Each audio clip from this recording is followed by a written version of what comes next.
Welcome to Something Positive for Positive People. I'm Courtney Brain. Something Positive for Positive People is a 501c3 nonprofit organization that is currently advocating for sex-positive, anti-stigmatizing, and identity-validating healthcare. One of the ways that we're doing this is by recruiting sex educators, sexual health professionals to offer healthcare providers experience to practice taking a sexual history on people who may not fall under the assumed norms of how they look, how they present themselves, maybe not heterosexual or monogamous, or just identifying as a gender that they may be perceived as.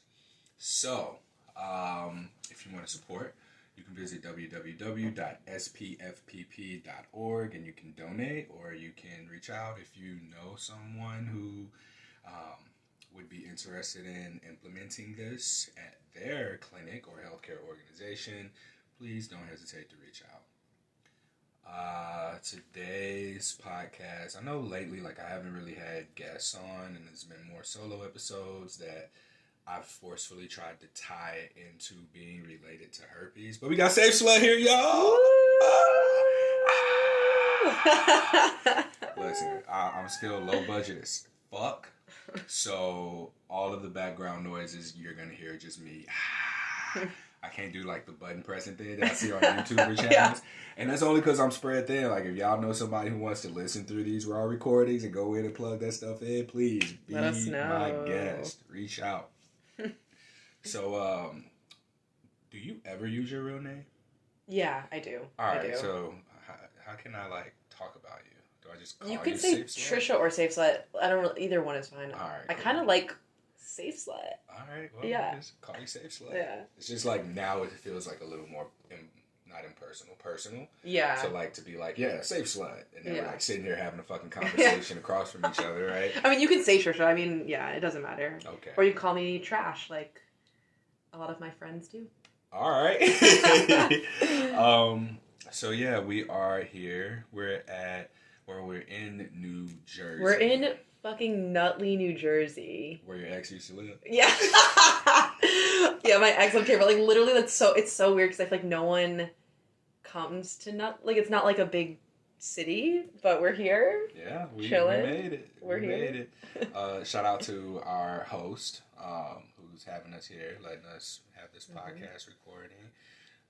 And had lovely snacks prepared. Oh my God, the snacks. The snacks were great. Yes, we had some fruits. I had Doritos. I had 2 Doritos. Yeah, I don't know how many I had. I don't like them. I was just I need to eat it because it's here. Yeah. All right. So topic wise, over the last, how long have you been active on social media as Safe Slut? February 10th, 2020. 2020. Yeah, so it's been 2 years. 2 years. Because I remember following you shortly after you started, for sure. And then, I wanted to interview you. It's just never, Yeah, we was been let's do it, but then it just, yeah. And since you started in February, I'm sure at some point I might have been oh, let's do a podcast. And then pandemic. Yeah. So it's real cool that we get to, be here in person and have this conversation, because it's really just going to start with I would like to start with your herpes diagnosis. How did that happen? Can you tell me that story around that, and then we'll get into how Safe Slut got started, and then we'll get into your work now and how you're going through your process of becoming more empowered through it. For sure. So roll the sleeves up. Let's go. Roll the sleeves, get into it. So I was at a Halloween party with one of my best friends, and we were very drunk. So this is Halloween, November 2019. So it was, November 2019. And we were really drunk at this party, and we see this beautiful looking man, literally Greek god, gorgeous, beautiful. And he was dressed as a fallen angel. So he was wearing angel wings. It was just amazing. So we were just oh my God, we both think he's hot. Let's share him. So we went up to him and we go, hey, can we both suck your dick at the same time?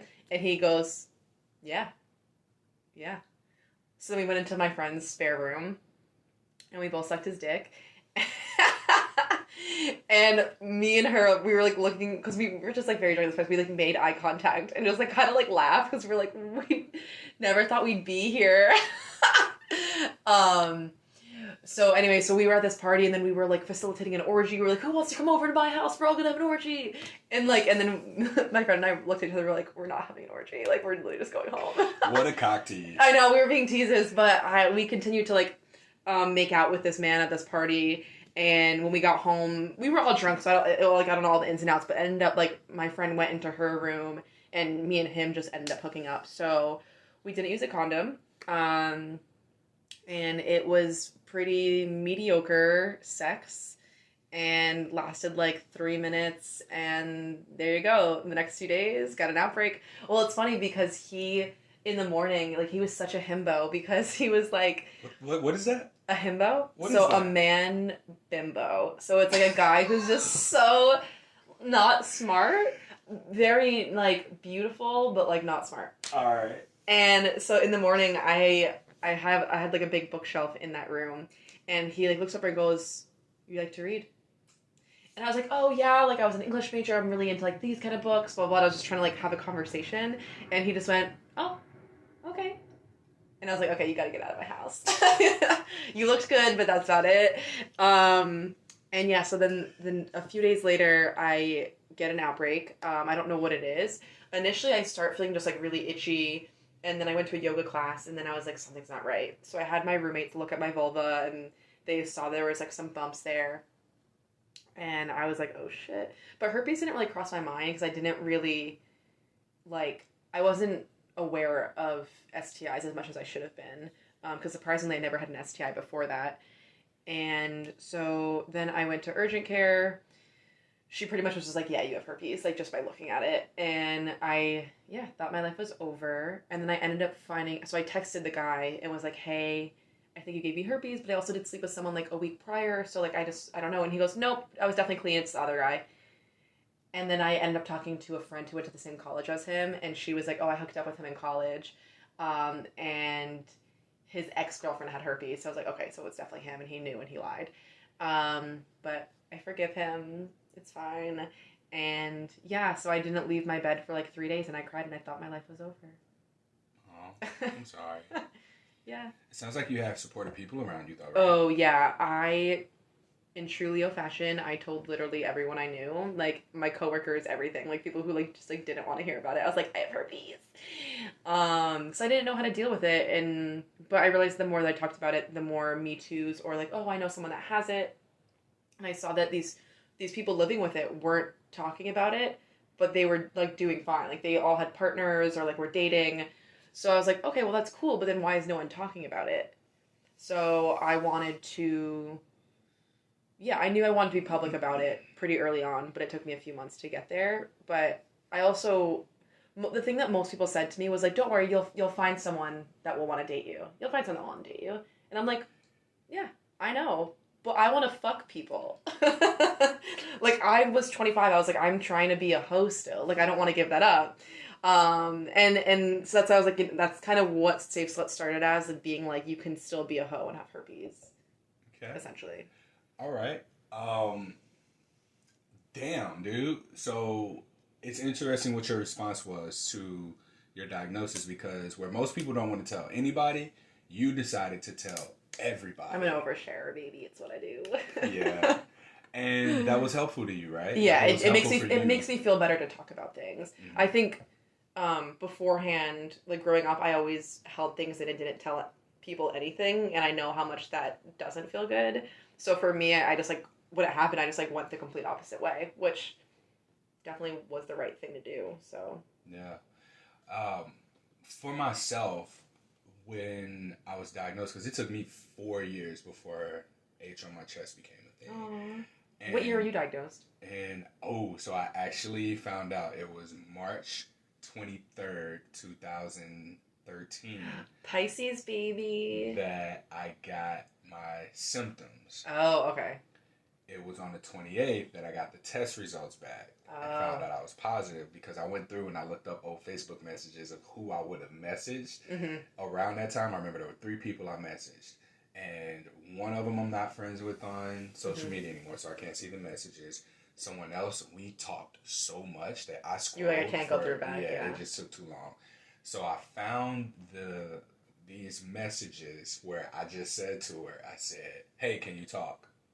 And I was like, "Yep, that's what it was." That was the message, because I wouldn't so put funny. that shit in a text. No. Did you know who it was? No idea. No. There's everyone said most of the time there's no way to know. Like, even with this guy, I'm pretty positive it's him, but again, like, maybe it's not. Maybe I had it before and it was dormant. You know, you never know. Yeah, and that's another thing too, is that we talk about a lot how we want to avoid getting STIs. However, we don't talk about, if you have an STI, that you can still not pass it on to somebody else. Taking the precautions necessary, understanding your body, communicating. I think that so much of because it is the really thing of it is, that. it's like, with herpes, like, it's obviously like easily transferable when you have an outbreak, but most people don't even know they have it. So the people that do know they have it, it's actually safer to sleep with us because we're aware of the symptoms in our body, that we know how to take precaution, or we're on Valtrex. And again, like, with like sex education, we're told to not. It's all about like preventing STIs, but not what to do when we get an STI, which is inevitably going to happen for most people. So that would be far more beneficial if we were taught what we can do. Yeah, and my thing now with the CDC and how their STD prevention efforts work now is that they're non-inclusive to a lot of people. I just fortunately had the privilege of being able to speak at the state of Michigan HIV and STI I didn't conference. know that. Yeah, Okay. So the way Instagram works, people don't know what I'm doing at all. Shadow ban? Unless I post like a meme or something. Yeah.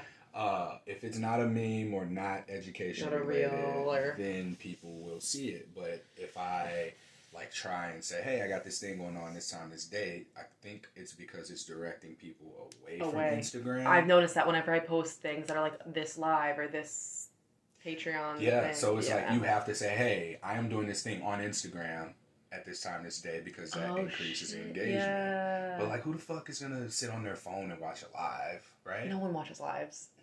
No one watches that. But Instagram will show people that you got one coming. Yeah. Just believe it. That's so true. I didn't even think about that. Yeah. But like how the CDC says to wear a condom. A male latex condom in the description. And it's like, all right, well, what if there isn't a male present? And how does this fuel this idea that sex only counts when there's a penis involved? Right. So now we've got like. And you can still get herpes when using a condom. So there's even that too. And yeah, all the research for herpes, like, I feel like I get a lot of questions from people that are like, "Oh, like, what about like woman to woman or vulva to vulva?" And I'm like, there's literally no research. Like, it's so frustrating. So the thing about vulva to vulva STI transmission rates is, the real question is it barriered or not? Because ultimately it's still skin to skin contact. And it would probably be more likely because there's more mucous membrane than penis. I've seen that somewhere. But yeah, when we're looking at transmission rates, I think that it still applies statistically to what we have. It's just, is this with a barrier or not with a barrier? What kind of sex is being had is really what the question is that we need to be asking. Because again, like, if you have HSV2 and they're going down on you, it's very unlikely that they're going to get it on their mouth. So, let us shift and talk about Safe Slut. So you decided to create this page, and you said you were diagnosed. It would have been in 2020. I was diagnosed in November 2019. Okay, so December, January, February. So 3 months go by. Yeah. And then you decide, you know what? I'm going to start this account. Yeah. And let me ask you this too. Was Safe Slut initially because of or for herpes, or was that for something else? Safe Slut, I thought of Safe Slut like literally the day I was diagnosed. And I knew I wanted to make an account for like a herpes positive account. So for the first like almost year, I feel like Safe Slut was just talking about herpes. But now it's kind of turned into all of this entire like sex positive thing, because I'm able to like say things I've wanted to say even before I got herpes. Like all this stuff about like sex and dating and like slut shaming, feminism, activism, like all this stuff that I'm very passionate about. I didn't have like a platform for. So now I do. So I'm like, I'm going to say whatever the fuck I want on there. So it's mine. Mm-hmm. That's the beauty of it, too, because nobody can take that away from you. Yeah. I mean, well, except it's scripted for 2 months. That's why I got a podcast. Fuckers. Ain't nobody going to listen to my podcast and filter out things that's why I'm on Patreon, Twitter, OnlyFans. What else is not censored? YouTube is kind of censored. I'm on every platform you can think of because I'm like, they're not taking me away. Yeah, we're going to have to put those links in the show notes as well. Yes.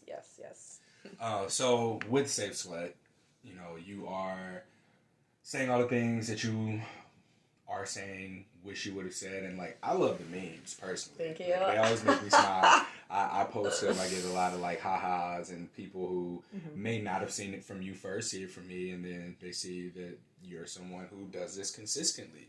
So it is empowering, it is uplifting, especially for women. Right.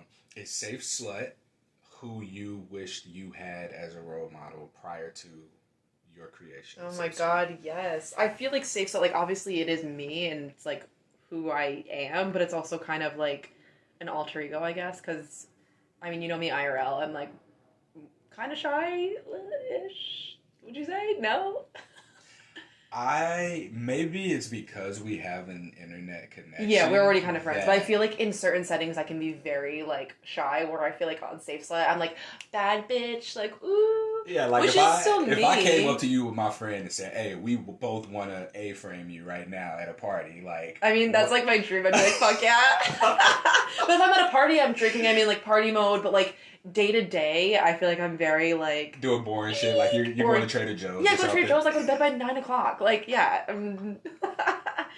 But no, I do feel like the things I say on Safe Slut, it's very like empowering and like openly sexual. And I feel like when I was younger, I've always been very sexual, but I felt like a lot of shame about it because I didn't know that it's okay to be sexual and like have a lot of sex. Like, there's nothing wrong with that. So it would have been nice to like hear that, because I would do it and then feel weird about it, or like even just hearing other people talk about someone else who is like sleeping around and like hearing them talk negatively about it. Like I wish I stepped in and was like, that you're literally slut shaming this person and like you're probably just jealous. And I feel like that's something I would do now, or even just talking about like safer sex and like how important it is and how setting boundaries is important and better ways to communicate. Because when I was younger, I absolutely was not doing that. I was letting men do literally anything, and I would just be like, okay, like very passive. So, yeah, Safe Slut is definitely wish I had her sooner. And I'll say the same thing for myself too.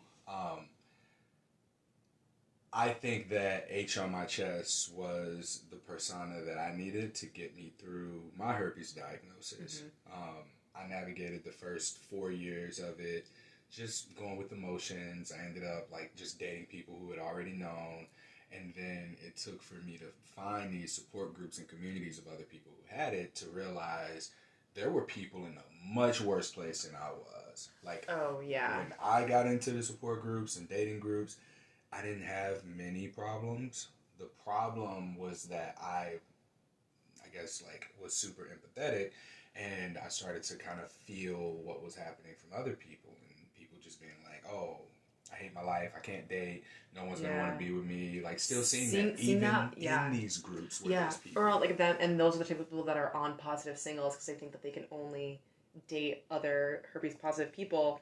And they'll say, I was on it for a little bit just to see. I'm banned from positive singles also, so love that for me. But yeah, just seeing how much they feel like they can't date, or that it's defines them and all these things, and it's just like so not true. So there's still a lot of like, I feel like I'm 3 years in and I talk about herpes all the time, like so casually that I don't think about it anymore. So there's times when I see people in these groups or like on Reddit that it reminds me, okay, there's still a lot of work to do here. Like I feel like all of my friends who have herpes were all in this like really good place, and like there's a lot of positivity, but there's still so many people who are not there yet. So a lot of work to be done, for sure. In my experience with positive singles, I don't think that dating site really aims to do anything in regards to ending stigma. Oh, I put in my profile, hey, follow me on Safe Slut. I do destigmatizing work for herpes. Immediately got banned. Yeah. Mm-hmm. No, they want to keep the stigma. They want people to feel bad about themselves Yeah. so they can get subscribers. So for me, on Positive Singles, when I was on there, I had like, I would try and share podcast episodes. I would try and share information. And I had to be real sneaky about how I do it. Yeah. I just like ask a question. Hey, have any of you had this experience? And then ... On this episode, we talked about, and then like I kept noticing that my posts would go from hundreds of views to all of a sudden like 3. And it's like someone was looking for it, and when they found it, it was like, no more. Don't share it with They've anybody reached out else. to me so many times. It was like, hey, we love your account. We'd love you to do like some affiliate work for us. They want you to sell links, right? Yeah. Block. And it's also like, there's always like spelling errors in it. And I'm like, I'm a big stickler for like, if you're sending me a work thing, like, please proofread it.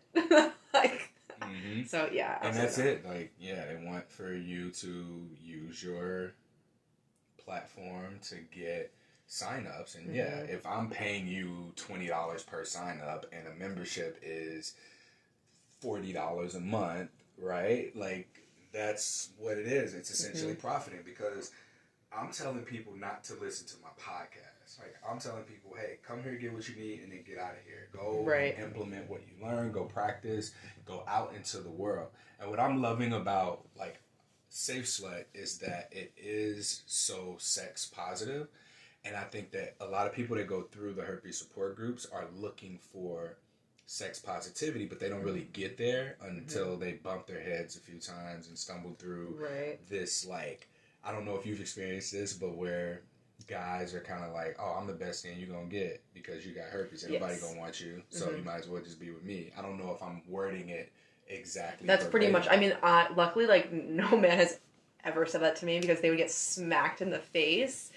But that is a thing, that people stay in relationships because of that. They're told that in this toxic situation, and they feel like they can't get anything better. Or alternatively, they stay in relationships they don't want to be in because that person also has herpes and they're afraid of transmitting it to someone else. Which is unfortunate, because that's just not how it has to be. But yeah, like with the sex positivity thing, the thing I like doing about Safe Slut is, like, I feel like it's like 40% herpes, and then it's like random shit about sex positivity that I want to talk about. So it's just kind of like a mix of things. So I feel like initially, I feel like a lot of people were nervous to follow me because they didn't want to be associated with the herpes account. But now I think there's like a lot of people who are there for different reasons, which I think is great. I think my favorite thing is getting messages from people who got diagnosed but are like, hey, I've been following you for a while, so I got diagnosed and I was fine about it. And I'm like, that's exactly what I wanted to hear. Like, it makes me like actually cry reading that. Cause that's all I wanted to do, is like help people who have it and help educate people who don't. So. And that's so what it's all about, man. It's like, you said something earlier, and I wanted to speak to this. So many people who have herpes are okay. They're in relationships. They may not get outbreaks. It's a non-issue until you have to tell somebody else about it. Like, that's when it becomes an issue. Or if you are someone who's having a lot of physical symptoms, reoccurring outbreaks, then it becomes an issue. Or if you're opening up your relationship that you've been in for forever. But, like, I don't know that the people who listen to this podcast are at that okay place. I think that majority of people newly are diagnosed, like, is your yes. So people who find something positive, I think there's like the life cycle is newly diagnosed, looking for information, or newly out of a relationship and now having to tell people this. I think the poly one is big, is opening up, because that's like a whole new. I've been seeing that a lot. That's huge. Lately. Yeah, I've been doing a lot of support calls with, usually it's like poly people. But again, like for me with like polyamory or monogamy, I mean, it's the same thing. You're just going to disclose to that person that you're about to fuck. Different. So here's the thing too, where it gets tricky is, if you're in an open relationship, let's say I'm positive and one of my partners isn't, and then my partner is going off to be with another partner, and now do they tell them? Exactly. There's always a question of that question is probably the most common one I get from people. I feel like for me, I personally would always be like, I would let the person know that my main partner has herpes. Or you can just say you're dating someone who does have herpes. Yeah. Or you've dated someone who's as of now, I haven't had any symptoms, or I tested negative, but there's still, you never know. I just like being as open as possible is obviously the best way to do it, because one, you're about to fuck someone. Like, why would you not be open about your sexual health or, like, everything? Like, because, again, like, I don't want to have sex with someone who wouldn't be as open. So, yes. Yeah. Yeah, and that openness is so attractive. I don't know that before I had herpes that I had a thing to be vulnerable and open I and didn't. connect with somebody about, right? Did not. Because there was also not a reason to talk about STIs in testing either. I personally did the you clean? That was it. Yeah. Right? Yeah.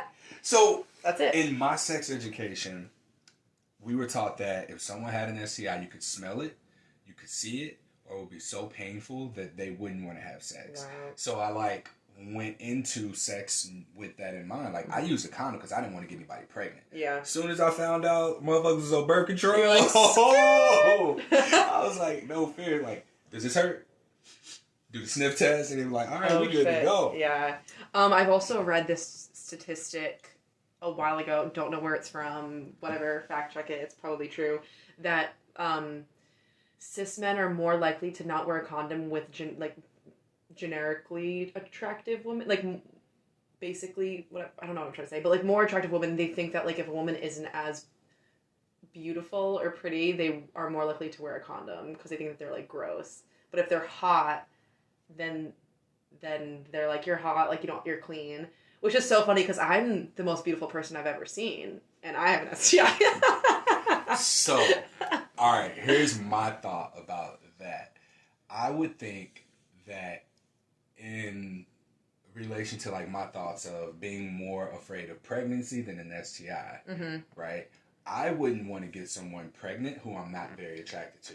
So I'm going to wear a condom, right? That seems more logical. That like that's the reason. She's like, I don't want to make babies with someone ugly. Right. And but then also, why are you sleeping with someone that you don't find attractive? So there's another statistic out there, and this is something. I mean, I've definitely hooked up with a lot of ugly men. See, so like you got a need. Sometimes it just happens. Yeah, it's all about timing. Like you can be in the right place at the right time. Yeah, you think you're hot. They're hot at the moment. In the morning, you're like, ooh. I gotta go. I gotta go. Like, but you live here. You gotta go. Yeah, you gotta get up. But no, all jokes aside, like with someone who is attractive, like that you're attracted to. Let me say that. You're more likely to want something like, I could hang out with you more. I could see you more. I could like be seen with you in public. But then with somebody that you're just having sex with, and you're like, oh, well, it's there. I don't have to really work for it. Yay, I get sex. You're going to be a lot more careful about whether or not you are tied to them. Yeah. And so this is something, unfortunately, that, it's a hard reality that some people who may not want to hook up with us, being people who have herpes, like, they just might not be all that attracted to us. Right. Because, like, there are plenty of people I know who have herpes and get laid all the time. And then there's people who are devastated. They're like, I talked to him for this long, and we were together, and we had all these dates, and I told him I had herpes, and then that was it. It's like, this saved you. This saved you from being used, even though you were being used up to that point of disclosing. And it's like every situation's so different. It's like maybe they were going to reject you anyway, so that was kind of like that was their out, or maybe they're just not as educated and they're are dating other people, so they're like, oh, I'm just going to date someone else. Or there's but again, like in that situation, they would have found another reason to not date you. Like I just feel like if someone genuinely really likes you, it's not going to matter because once you educate them as well. Once you educate them as well. Oh, what? Sorry. Once you educate them, I just feel like it's hard to say no to someone once you're truly educated and understand that the worst thing about herpes is the stigma itself. Yes. I mean, and of course, unless you're somebody who has physical symptoms. Yeah. I mean, of course, like, there's people who have very bad frequent outbreaks, and that sucks. But for the majority, it's either asymptomatic or, like, pretty minor. And just, like, people... Like, I dated someone who gets cold sores, and he wouldn't go down on me because he was scared of getting herpes. And I was like, sir... I told you this. I've told you this. You follow my account. I've told you this many, many times.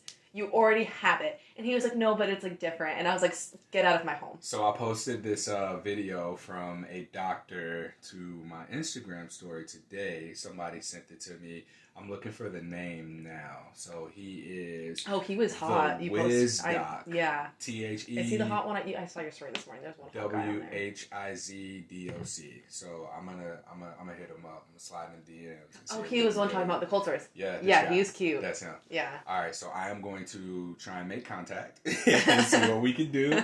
So yeah, we can make that happen. Then cool. So you mentioned dating.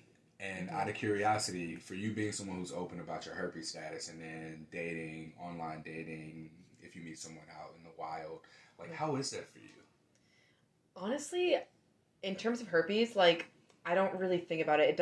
I don't get nervous about it. And also, if I'm online dating, I assume that they stalk me and they see it anyways. I'm pretty open about it on my dating profile. I don't say I'm herpes positive, but I say, like, I run Safe Slut at safe.slut, and, like, it's about, like, destigmatizing herpes or STIs. So I think it's, like, the people who I'm talking to probably don't care anyways. Like, one person was like, I really appreciate this. Like, it makes me want to, like, date you more because you're so open. And I'm like, aw. Or people who are like, thank you so much for this. Like, again, the right people are going to be attracted to me. And I think being, like, almost 3 years into doing Safe Sled, the people I want to date are very sex positive who, like, so again, like, the right people are going to be attracted to me that I want them to be. So just, like, putting the right energy out there. But dating, I mean, obviously there's still been times where it's hard in terms of, like, disclosing, and it can be scary. But usually I'm just, like, pretty casual about it, and, like, whatever, like, I know my worth. I know that them rejecting me has nothing to do with me. So I don't really get offended by it when I get rejected. It still sucks sometimes if I really like them, but I haven't gotten many no's at this point.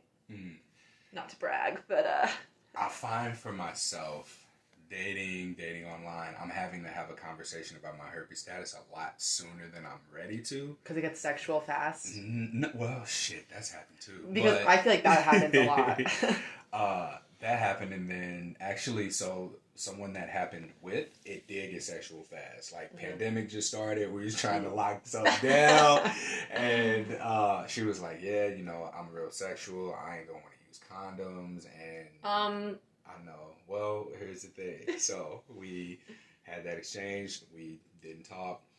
About a year later, I matched with her on another dating app. Didn't realize. I love when you see the her. same people and you're like, hello again. Yeah, well, I didn't realize it either. I was just like, I recognized the pool picture. I was like, damn. But it's hard to put it, like, you forget, and you're like, I think I know you. Because we're, like, texting and everything. Yeah. And then I was like, I asked something because she said something about her ethnicity, and I was like, what was it? It was a type of Italian. I forgot. Sicilian? Yes, that was it. Yeah. So I heard her say that. I feel like you're either Italian or you're Sicilian. It's the same thing, but I feel like people are like, I'm Sicilian. Right. I'm like, okay, I'm from Naples. That's well, that was the thing that she said that made me realize it, and I was like, yo, all right, well. You're into Italian girls. Yeah, so you made me lose my train of thought. We're even now for what I did earlier. Yeah. But she ended up going to, like, nursing school, I believe. And she said, yeah, I took a class on it. Like, it's not that big of a deal. Like, I get it now. And I was just like, damn, cool. And, like, she and I still have a relationship now. Oh, that's good. But, yeah, at first I was just like, oh, man, bummer. Because I was excited. Like, I got excited. And I often tell people, you know, the time that you want to disclose, if you haven't already, is when conversations about sex happen. You know, somebody might just say what they like. You might share what you like. You're gauging compatibility. Once you recognize that compatibility, like, and it starts to be like, I can see myself doing this with you, or the other person can see themselves doing something with you, you then set an expectation of what sex is going to look like. Right. So the longer you go without disclosing or sharing information about how sex will look, the longer or the more expectation is being created from that other person when you know something they don't. And oftentimes, like, the disclosure, like, pops this inflating balloon, and the balloon probably wouldn't have been so inflated at that point. If they didn't wait, Yeah. Yeah, I mean, I feel like I always say, like, there's no like right or wrong time to disclose as long as it's before sex. But if you're in a very sexual conversation and it's like pretty like heating up, then yeah, I would definitely have it sooner than later.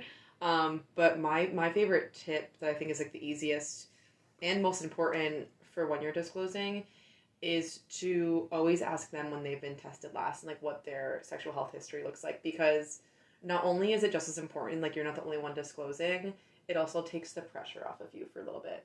And it also shows how they respond to it, because, you know, if they're like, ooh, never been tested, skirt, bye, red flag, yeah.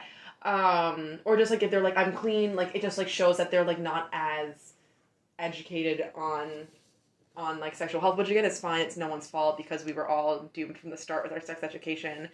But it's, yeah, you can see how they respond to it and like how they kind of talk about sex and sexual health, that I think is very telling.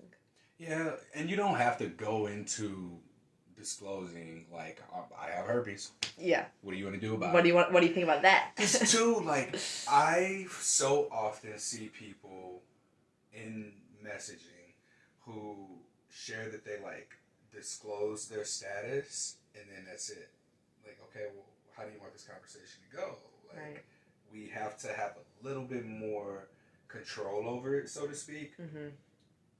Rather than just disclosing the information and leaving it with the other person to do right. whatever it is that right. they will do with the information. Because they don't know how to respond. Just like we're not taught how to disclose, people aren't taught how to receive someone's disclosure. Yeah. Right? So just like the common ground of STI testing is a great place of, you know, potentially deciding if this is someone that you're going to disclose to, because their response could be, STDs. I don't get those. Anyone who has those needs to go to hell. Yeah. Or my girlfriend would have told me if she had anything. Oh my God. So I don't know if I've said this before, but like my way of knowing whether or not I had something through college was if my ex went to her annual exam and didn't have anything.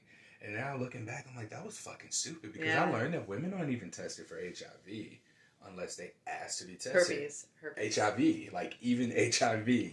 Like you have to ask for that. Because women aren't at high risk. At high risk, yeah. So, like, as a man, you know, if I don't ask for HIV testing, like, they'll, they assess my risk. I posted an episode, 2 episodes ago, from when this one will be posted, of going into a clinic and getting tested, and you can hear. Is it if you don't have sex with like men with men, you have to ask? Well, in this setting, like, they're testing everybody because it's so simple.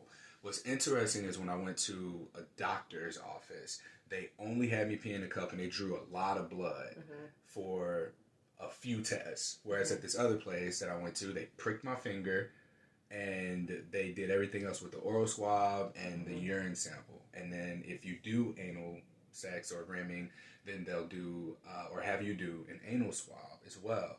And a lot of people don't know that there are different tests. There's different things that you're tested for.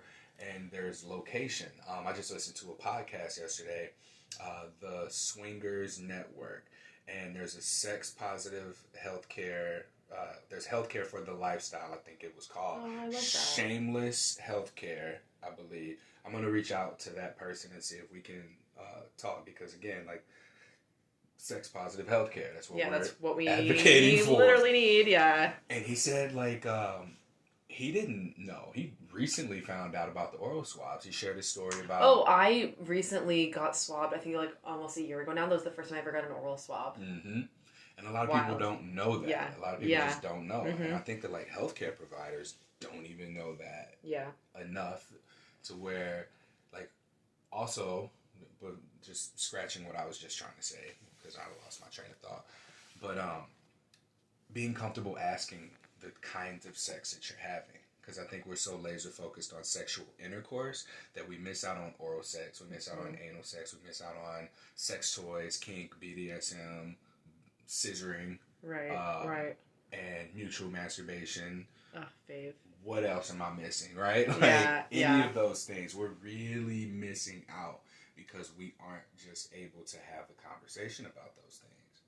Yeah, no, it's so true, and I feel like everything is so, like, hetero and just, like, penis and vagina, like, that's sex and that's it, when that's just, like, everyone's out here doing all types of other stuff. So like Everybody eating ass. everyone's eating ass except for me. I don't like doing it.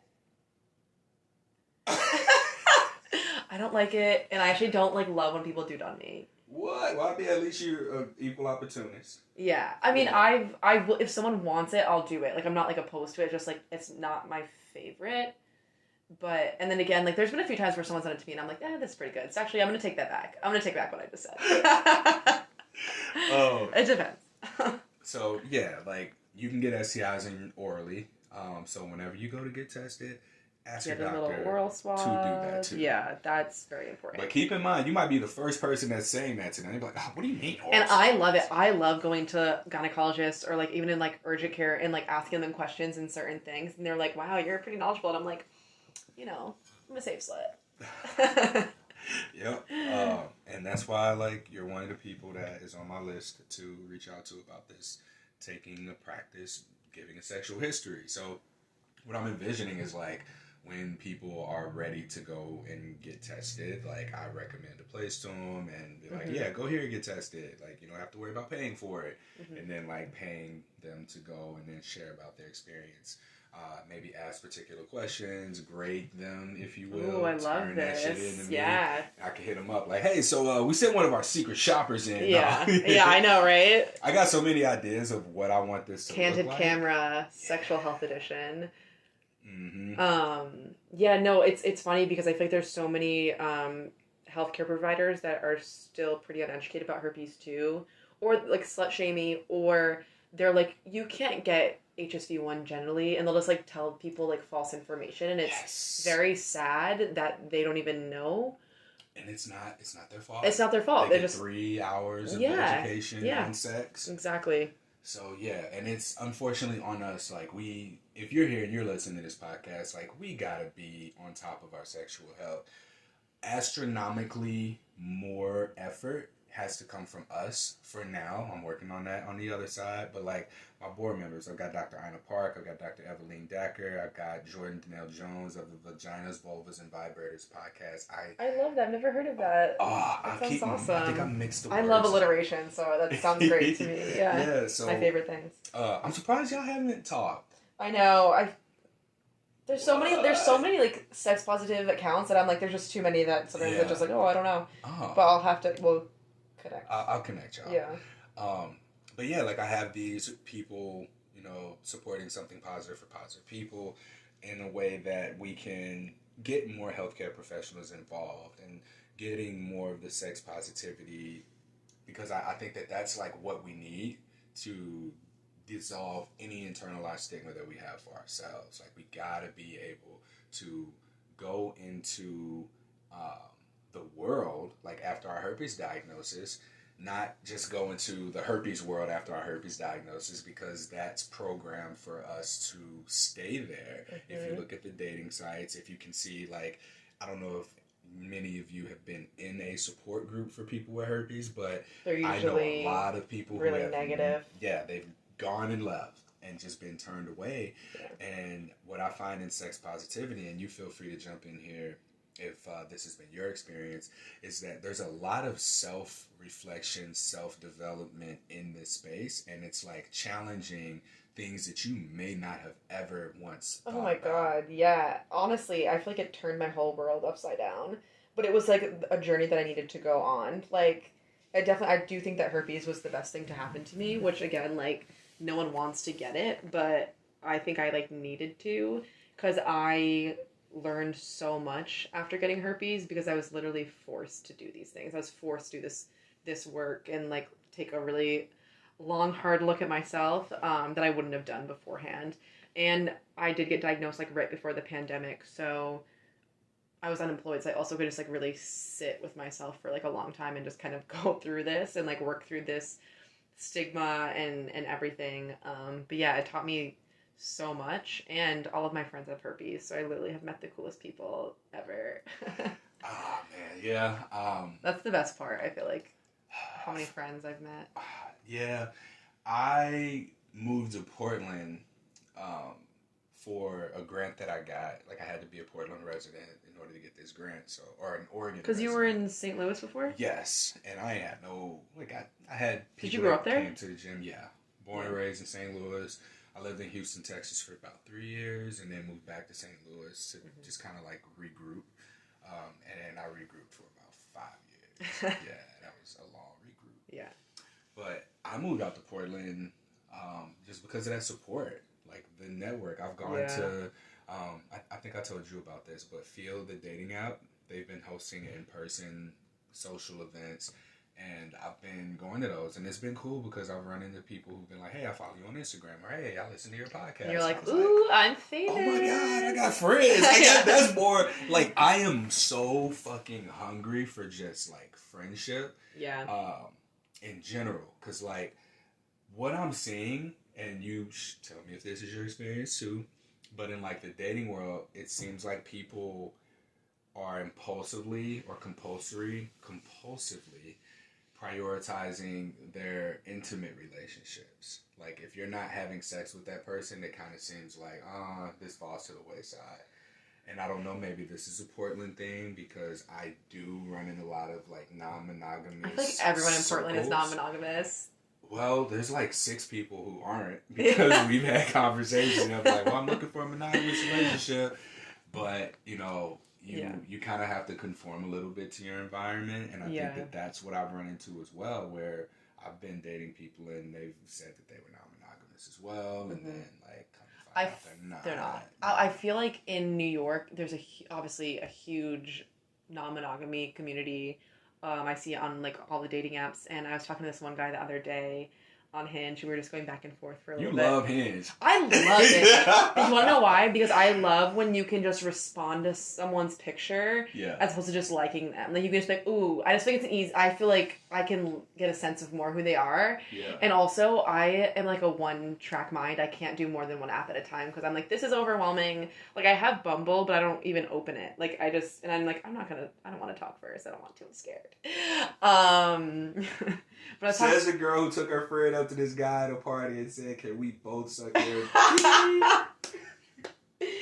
Yeah, true. It depends on my mood, I guess. But if I'm, like, actually trying to date someone, I'm more shy, so I wouldn't be as forward. But I was talking to this guy, and he was like, we were talking, and he goes, also, I just want to get this out of the way. He goes, are you polyamorous? And I was like, like, TBD. I was like, I'm kind of, like, exploring the idea of being, like, sexually open, but I don't think I could ever be, like, emotionally with more than one person. But again, I've always been monogamous. So, and he was like, okay, just checking, I'm more monogamous. But, like, again, maybe I'd be open to sexually too. But I think he was asking the question because it's a lot of people in New York that are non-monogamous, and I forget where I was going with this. Well, what we were talking about was just, like, for me, I feel like people it's hard to make friends because people prioritize intimate relationships. I feel like, I am more likely to prioritize a friendship than an intimate relationship. In the past, no, because I think I was craving, like, male validation when I was younger, so I would jump at any chance I could. And now I'm like, that's embarrassing. I'm not going to do that ever again.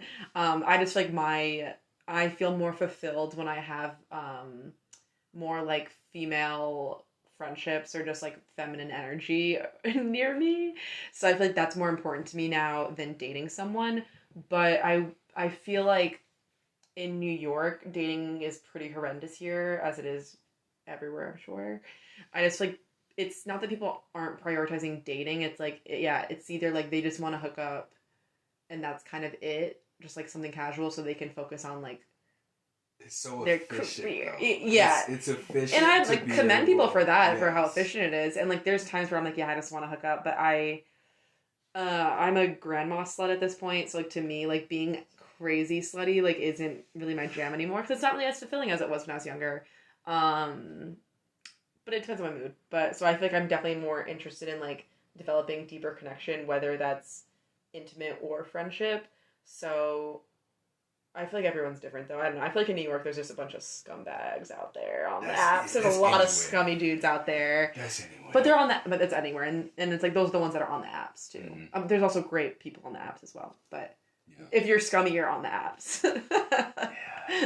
Yeah. And, you know, just tying back into what you were saying about like you as someone who, you know, prioritizes or, you know, identify with your feminine energy, to be surrounded by that and have that in your life, like that's important to you. I'm at a stage in my life too where I'm finding that I want more of the masculine connection with people and like have my bros, because I played sports, and so I was always around men, and I didn't realize how important those relationships were to me until they weren't there anymore.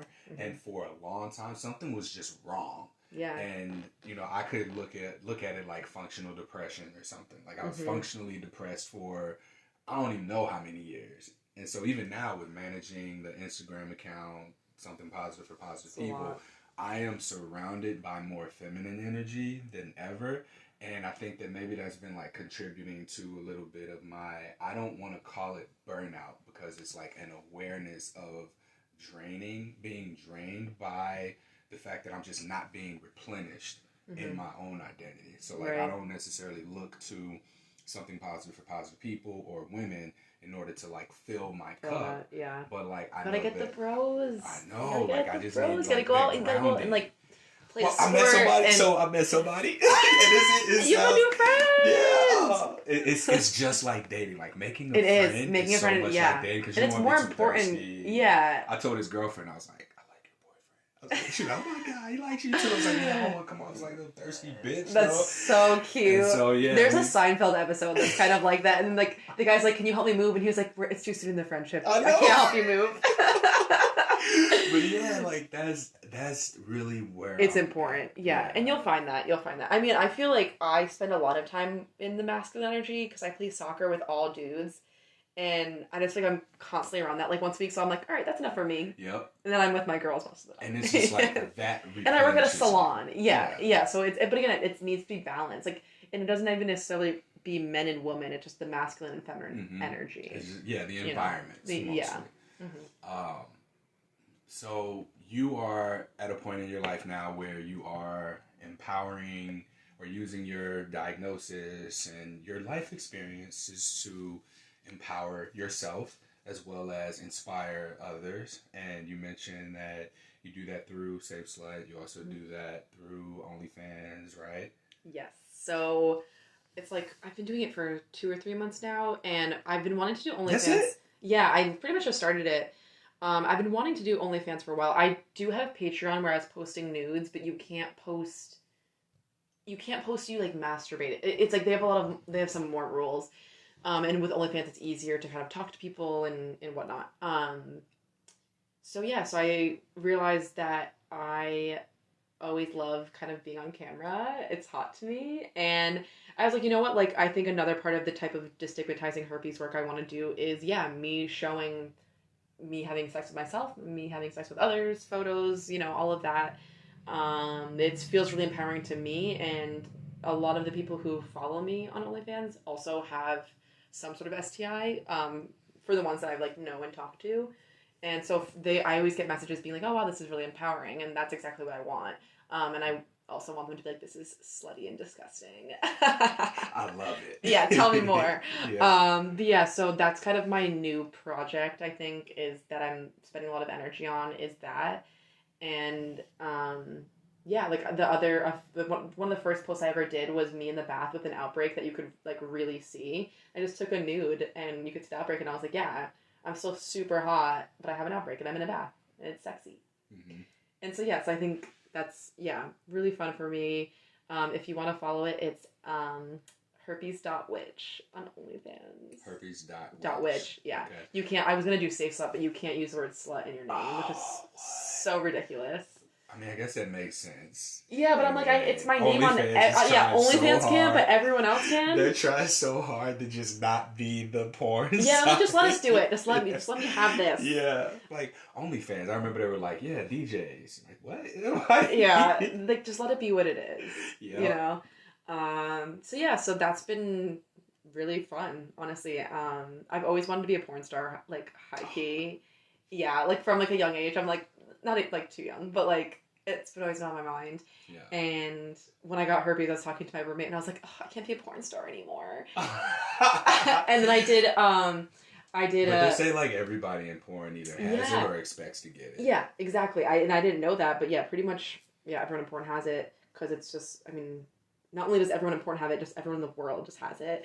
But I did a podcast when I was like pretty shortly after I was diagnosed with Miss Radio Sapphire. Yeah, she's my favorite person. Love her.